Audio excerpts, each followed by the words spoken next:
পোশাক দেখে অপরাধী বোঝা যাবে না, তার চেহারা দেখে অপরাধী বোঝা যাবে না। অপরাধী যদি হয় আলেম হোক, জালেম হোক, জেনারেল হোক, যেই হোক, অপরাধীর শাস্তি আমরা চাই, ঠিক কিনা? আর বলেন ঠিক কিনা? অপরাধী যেই হোক, আমরা আলেমের পক্ষে না যদি সে অপরাধ করে থাকে। এই যে সোশ্যাল মিডিয়ায় আমরা দেখতে পাচ্ছি নেত্রকোনার একটা ঘটনা, 11 বছরের একটা মেয়েকে এই ধর্ষণ করেছে। এটা কোনো প্রমাণ হয় না এখনো প্রমাণ হয়েছে? বলেন এখনো প্রমাণ হয়েছে? এখনো প্রমাণ হয় নাই।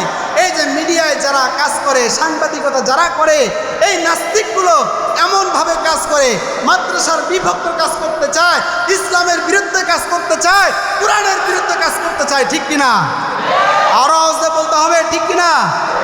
যারা ইসলামকে মহব্বত করে, কোরআনকে ভালোবাসে, আল্লাহকে ভালোবাসে, তারা কখনো মাদ্রাসা বন্ধের দাবি করতে পারে না, ঠিক কিনা?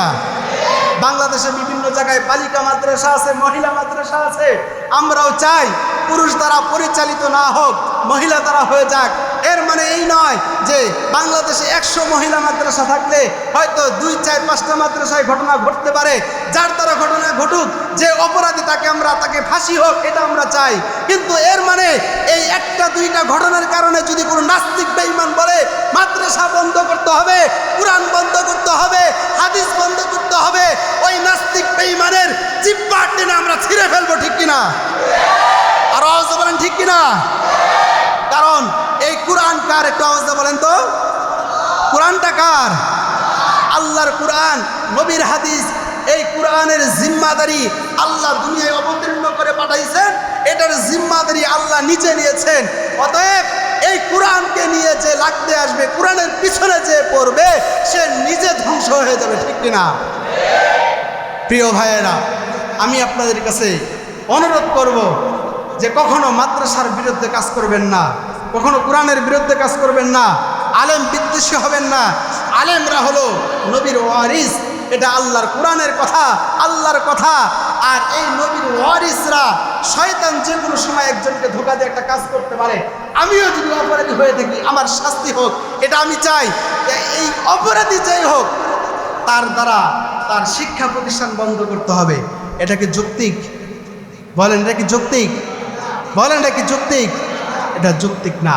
আজকে যদি মাদ্রাসা মসজিদ বন্ধ করা হয়, মাদ্রাসা বন্ধ করলে মিয়া তোমার জানাজা পড়ানোর জন্য আলেম দরকার হয়, ঠিক না? বলেন, আজকের এই মসজিদের ইমামতি করার জন্য আলেম প্রয়োজন হয়। তুমি বলো মাদ্রাসা বন্ধ করে দিবা কেন? তোমার এত শরীর চুলকায় কেন? এই তো রফিকুল ইসলাম মাদানী, তার একটা ঘটনা, সে বিবাহ করেছে, এটা নিয়ে মিডিয়ারা তুলপা। ইসলামে তো জায়েজ আছে, সে করতে পারে, অসুবিধা কি? যে করেছে তার কোনো সমস্যা নাই। এই নাস্তিকগুলোর ঘুম হয় না, ঠিক কিনা? বলেন, বলেন ঠিক কিনা? বিবাহ জায়েজ আছে কিনা? আছে কিনা? সে যদি করে খাওয়াইতে পারে, তার সংসার যদি সে পরিচালনা করতে পারে, এই নাস্তিকদের ঘুম হয় না কেন? তার বউ কি কোনো সমস্যা করেছে? মায়া দেখায়। এত মায়া তোমাদের কই থেকে আসে? হ্যাঁ, তোমাদের তো মায়া দেখি না। বিভিন্ন স্কুল কলেজের ভিতরে যে কত দুর্ঘটনা ঘটে, কত ধর্ষণ হয়। এই রংপুরে না কোন জায়গায় দেখলাম, মিডিয়া সংবাদ করেছে, 52 জন স্কুল কলেজের মেয়ে তারা এই আবাসিক হোটেলে তারা ধরা খেয়েছে। বিভিন্ন প্রচারে আমরা দেখি। তোমরা তো এগুলো নিয়ে নাচানাচি করো না। মাদ্রাসায় একটা যেখানে তোমরা নরম পাও, একটা দুর্ঘটনা দেখলে এগুলো নিয়ে তোমরা সমালোচনা করতে থাকো যে কিভাবে মাদ্রাসা বন্ধ করা যায়, ঠিক কিনা? আল্লাহ তাআলা আমাদের প্রত্যেককে হেফাজত করুন, সকলে বলে আমিন। আমরা কখনো মাদ্রাসা, আলেম, কোরআন, হাদিস বিদ্বেষী হব?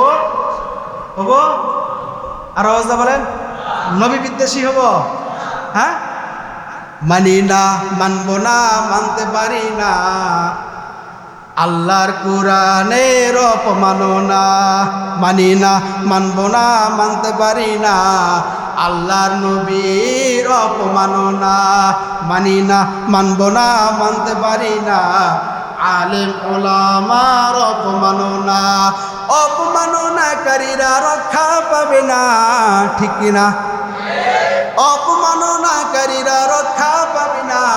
মানি না, মানব না, মানতে পারি না মাদ্রাসা মসজিদ অপমাননা, ঠিক কিনা?